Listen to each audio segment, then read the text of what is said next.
Hello friends, কেমন আছেন সবাই? আশা করছি সবাই ভালো আছেন, আমিও ভালো আছি। চলে এলাম আবারও নতুন একটা ভিডিও নিয়ে। এতক্ষণে নিশ্চয়ই বুঝে গেছেন আজকের ভিডিওটা হচ্ছে একটি ওয়ালমেট তৈরি ভিডিও।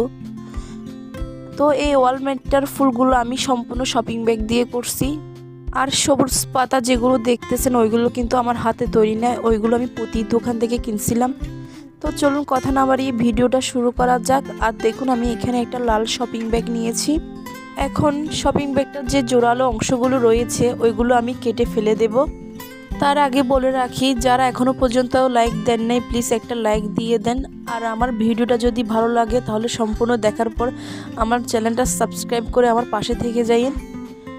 শপিং ব্যাগটার জোড়ালো অংশগুলো কাটার পর শপিং ব্যাগটাকে আমি দুইটা পার্ট করে নিয়েছি। এখন স্কেলের একটা মাপ নিলাম 0 থেকে 8 cm পর্যন্ত। এবার লম্বায় একটা মাপ নিব 0 থেকে 20 cm পর্যন্ত। মাপ নেওয়া হয়ে গেছে, এখন এগুলোকে মাপ অনুযায়ী কেটে নেব। আসলে আমি খুব চেষ্টা করছি আপনাদেরকে খুব সহজভাবে বোঝানোর জন্য। এগুলো মোটেও কঠিন কাজ না, একটু ধৈর্য ধরে ভালো করে খেয়াল করলে অবশ্যই বুঝতে পারবেন। আর আমি জানি যার এগুলোর শেখার আগ্রহ আছে সে কখনো এটা টেনে টেনে দেখবে না, সম্পূর্ণটা দেখবে। এই তো আমার মাপ অনুযায়ী কাটা হয়ে গেছে। এবার এটাকে আমি ভাঁজ দিব। খেয়াল করে দেখুন আমি যেভাবে দিচ্ছি ঠিক এভাবেই দিতে হবে। আসলে এগুলো বলে বোঝানো সম্ভব না, এগুলো দেখে বুঝে নিতে হয়। তো দেখতে থাকুন, আর আমি চেষ্টা করছি যাতে আপনাদের খুব সহজভাবে বুঝাইতে পারি। এই তো এবার এটাকে আমি একবার এদিক আর ওদিক করে একটা সমান ভাঁজ দিয়েছি। খেয়াল করে দেখুন আমি কিন্তু সমান করে ভাঁজটা দিয়েছি। এখন এটার যে দুটো অংশ বের হয়ে আছে ওই অংশগুলোকে আমি কোণা আকারে একটু কোণা বের করে কেটে নেব। এই তো এটা কাটা হয়ে গেছে। এবার আমি ভাঁজটা একটু খুলে দেখব। এখন একটা সুইয়ে সুতা গেঁথে নিয়েছি। এবার কেটে রাখা শপিং ব্যাগটাকে কাঁথা যেভাবে সেলাই করে ওইভাবে সেলাই করে নেব।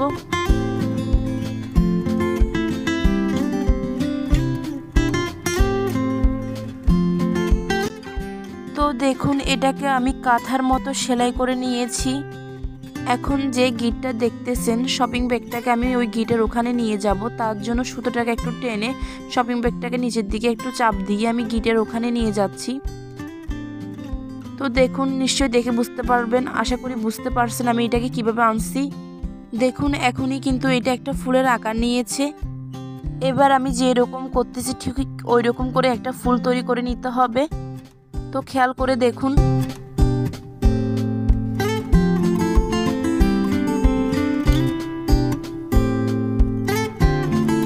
তো নিশ্চয়ই দেখে বুঝতে পারছেন আমি এটা কিভাবে করছি।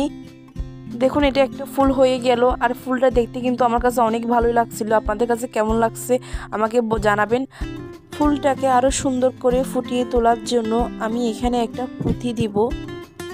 আমি পুঁথিটা কিভাবে দিয়েছি সেটা একটু লক্ষ্য করলে বুঝতে পারবেন।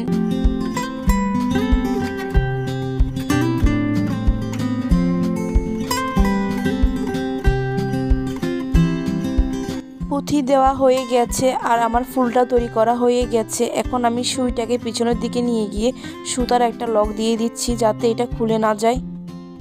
এই তো লক দেওয়া হয়ে গেছে। এবার সুতোটা কেটে নিলাম। দেখুন আমার ফুলটা অলরেডি হয়ে গেছে। একই প্রসেসে আমি অফ ক্যামেরায় আরও কয়েকটা ফুল বানিয়ে নিলাম। এবার একটা কার্টুন পেপার নিয়েছি, অনেকে এটাকে ঢালো বলে।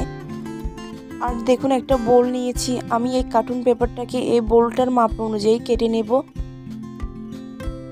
এটা কাটা হয়ে গেছে। এখন আমি আরেকটা বোল নিলাম যেটা আগেরটা চাইতে একটু ছোট।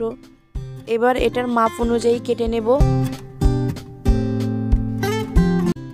এটারও মাপ নেওয়া হয়ে গেছে। এবার এই কার্টুন পেপারটাকে আমি মাপ অনুযায়ী কেটে নেব।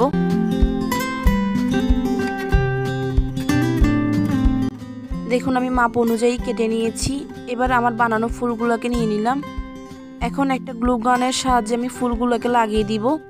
আর আমি যেভাবে লাগাচ্ছি ঠিক ওইভাবে লাগাতে হবে। দেখুন আমি ফুলগুলো লাগিয়ে দিয়েছি আর সম্পূর্ণ লাগাই নাই, কিছুটা অংশ আমি খালি রেখেছি। এবার এই যে পাতাগুলো দেখতেছেন এই পাতাগুলো কিন্তু আমি পুঁথির দোকান থেকে কিনেছিলাম। এবার এই পাতাগুলোর মধ্যে আমি একটু হট গ্লু লাগিয়ে পাতাগুলো ফুলের চারপাশে বসিয়ে দিব। এই তো পাতাগুলো লাগানো হয়ে গেল। এখন আমি কিছু দিয়াশলাইয়ের কাঠি নিলাম। এই কাঠিগুলো আমি খালি অংশটার মধ্যে লাগিয়ে দিব। আপনারা চাইলে এখানে কিন্তু কটন বাডও দিতে পারেন।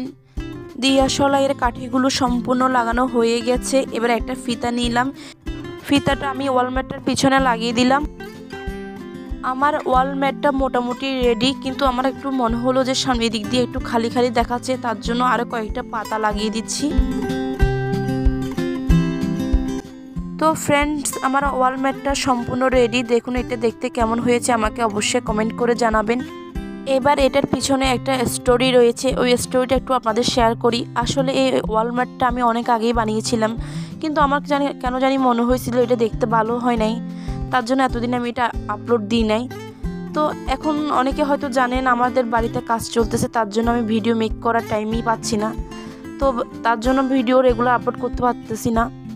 তো একদিন ভিডিও আপলোড না করলে কিন্তু আমাদের চ্যানেলে অনেক ক্ষতি হয়। যারা আমার মতো ইউটিউবার আছেন তারাই জানেন এটা। তো তার জন্যই আমি এই ভিডিওটা আপলোড করলাম। তো এই ভিডিওটা কেমন হয়েছে সেটা অবশ্যই আমাকে কমেন্ট করে জানাবেন। ভালো লাগলে অবশ্যই like, comment, share and subscribe করবেন। ভালো থাকবেন, সুস্থ থাকবেন। টাটা।